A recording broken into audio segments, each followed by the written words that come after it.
When we get into a scene, one of the first things we're taught to do is establish the who, what, and where of the scene. And one of the most basic elements of that is names. In today's improv tip, guest tipper Karla Dingle will share a simple technique that will transform and deepen the way that you use names in scenes. Hello, everybody.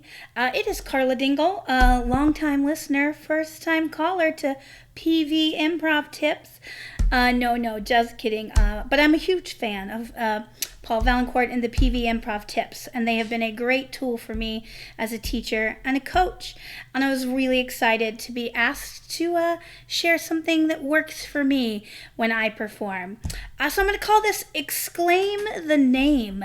And basically, we're not screaming names, but if you're like me, and hopefully you're not too much like me, when you love to name people in scenes, but for some reason we give them these great names, these beautiful gifts, and then we completely forget them like a half a second later.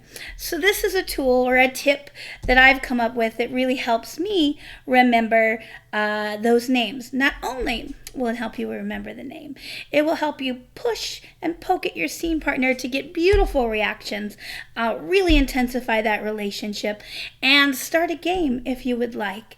So what I mean by Exclaim the Name is give your scene partner a name and then make it the last word of every sentence, like a big exclamation point. It reminds me of my childhood when I would be in trouble. My mom would say, "Get in here, Karla," right? And then I knew, ooh, I am in trouble. So we can sort of apply the same thing to our improv scene and do it after every sentence over and over again, because that repetition will create your game, and that repetition will really affect your scene partner, heighten those relationships, and all of that as you play. So I'll give you a little example. You can try it at home if you would like. Try it with friends and family. Try it on an improv stage, wherever you want. It's a great tip to remember a name. So if I was doing a scene and I was angry with my husband, Philip, I might say something of the nature of, "Well, I'm glad that you cooked dinner, Philip." And he might respond, and then I'd be like, "Well, Tuesday is spaghetti night, Philip." You make me laugh, Philip. Philip. You know what? This is why I love you, Philip. So that's just a little example of how you can put that explanation at the end of the sentence with the name attached to it. Now this works with honorifics or titles like captain or doctor. You could say, "Give me the results, doctor." "Oh, I can't believe that's true, doctor." Right? So again, you can use those honorifics or those titles. You can also do it with pet names, which might be my favorite. You could say, well, it's good to have you home, baby." "Oh, tough way at work, baby."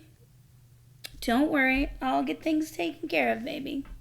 So again, you can use boo, baby, dumpling, whatever you want, but put them at the end of your sentence with a big exclamation with an emotion attached, and you will see that you will A, start remembering names, B, have so much fun playing, C, maybe create a game with your scene partner, but if nothing else, you'll affect your scene partner and create a dynamic scene with an incredible relationship with just a simple little name.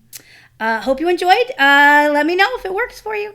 Thanks, Karla. Now, this tip is so simple yet so powerful for energizing scenes and for creating characters. Now, if you want to go deeper on characters, check out this video here where I share my top 3 techniques for creating amazing characters on the go.